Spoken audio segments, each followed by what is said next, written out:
మనం ఎప్పుడైనా ఏదైనా ఒక కొత్త వ్యాపారం స్టార్ట్ చేద్దాం అనుకుంటే ఆ వ్యాపారం ఎలా ఉండాలంటే ఏదైనా ఒక మార్కెట్లో ఉన్న సమస్యకి పరిష్కారం అయి ఉండాలి, లేదా ఇప్పుడున్న కస్టమర్కి బద్ధకాన్ని పెంచేదన్న అయి ఉండాలని నేను చాలాసార్లు విన్నాను, చదివాను.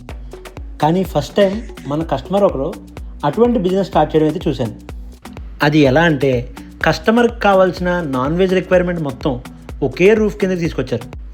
సీ ఫుడ్లో కావాల్సిన అన్ని వెరైటీస్, ప్రాన్స్ కానీ, క్రాబ్స్ కానీ, ఫిష్ కానీ, అలాగే చికెన్ కానీ, మటన్ కానీ. అయితే ఇందులో వీళ్ళ స్పెషల్ ఏంటంటే మీరు వన్స్ పర్చేజ్ చేసిన తర్వాత A to Z క్లీనింగ్ మొత్తం వీళ్ళే చేస్తున్నారు.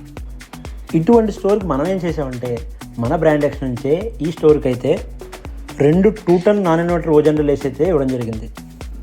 అలాగే ఫ్రెష్ వెజిటబుల్స్ అండ్ ఫ్రూట్స్కి ఇంకొక 2 టన్ ఓజన్ రిలేస్ అయితే ఇచ్చాం. ఈ కస్టమర్ అయితే 100% డెసిషన్ మేకింగ్ మనకే ఇచ్చారు. ఏ బ్రాండ్ వేద్దాం, ఇన్వర్టర్ వేద్దామా, నాన్ ఇన్వర్టర్ వేద్దామా, లేదా 2 టన్ వేద్దామా, 1.5 టన్ వేద్దామా, ఎన్ని నెంబర్స్ వేద్దాం, ఇటువంటి ఏ విషయంలోనూ ఆయన జోక్యం చేసుకోకుండా మనకైతే ఫ్రీ హ్యాండ్ ఇచ్చారు. సో మనం స్టోర్ సైజు అలాగే గ్లాస్ ఏరియా మొత్తం క్యాల్కులేట్ చేసుకుని మొత్తంగా 3 ఏసీలు అయితే ఇచ్చాం. సో కస్టమర్ అయితే super satisfied. Thank you Lenin and Sunil గారు, ఆల్ ది వెరీ బెస్ట్.